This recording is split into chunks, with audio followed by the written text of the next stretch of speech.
Ahoj všichni, dneska dorazila nová zásilka, takže si rozbalíme a uvidíme, co bude vevnitř.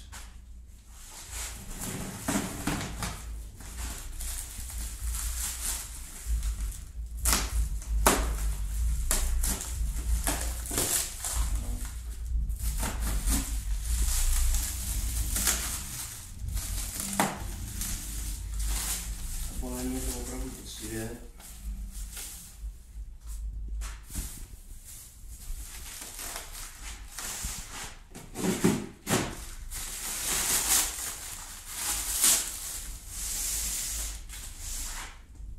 Nicméně já jsem se na to připravil.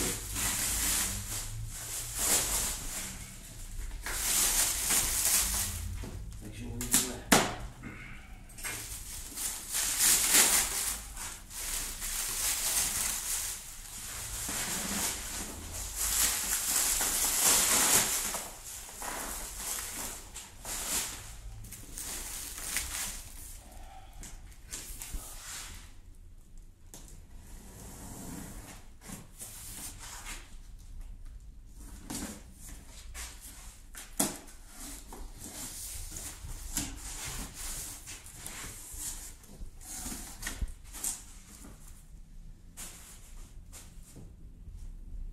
Instalační manuál,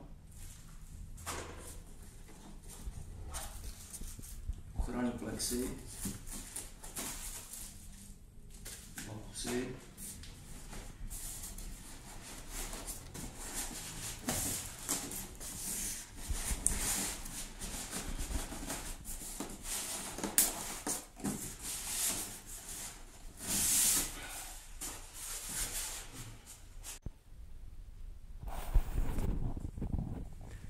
takže takhle vypadá rozbalený příslušenství.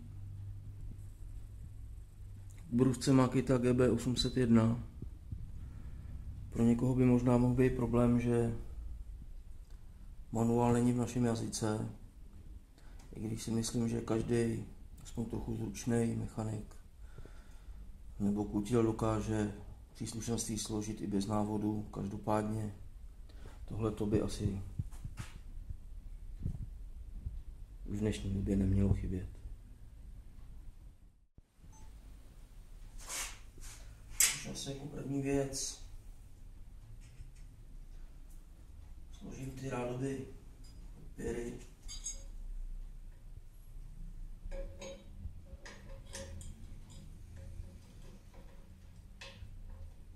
Když dostat tam ruce, to bude asi docela veselý. Naštěstí to většina lidí dělá jenom jednou, takže se to snad dá nějak přežít.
Nebude až tak,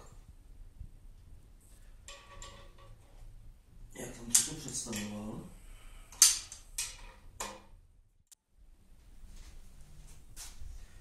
Další věc, kterou se pokusím složit, je ochranný plexiskolový štít.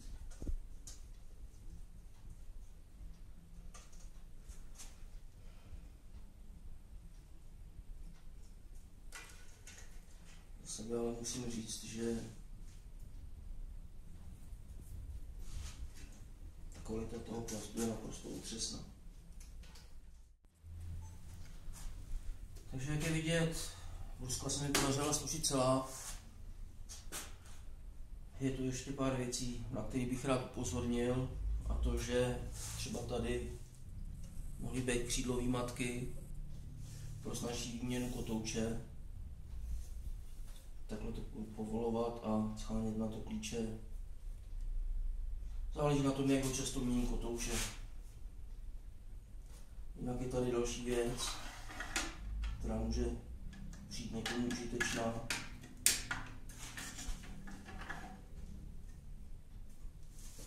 A to takováhle miska na chlazení třeba vrtáků. Jenomže řekl bych, že ta použitelnost je dost na hraně.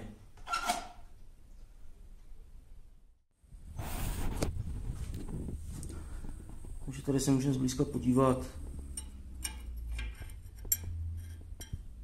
Tady je vidět svár, který se mi podařilo na brusce v celku bez problémů obrousit.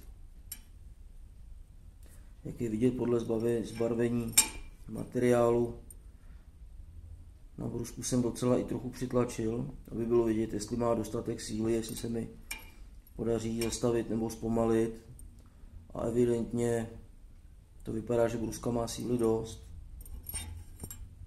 protože jsem se do ní opřel tak až skoro popojela a síly pořád a otáček bylo dost. No a poslední věc, který bych se chtěl věnovat, je štítek.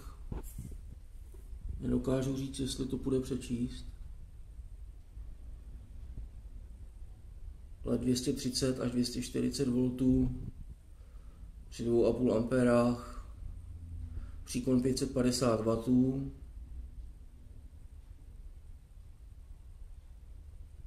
při 50 Hz je otáček 2850 a při 60 3450. Tady je i vidět, že průměr kotoučů je 205 mm.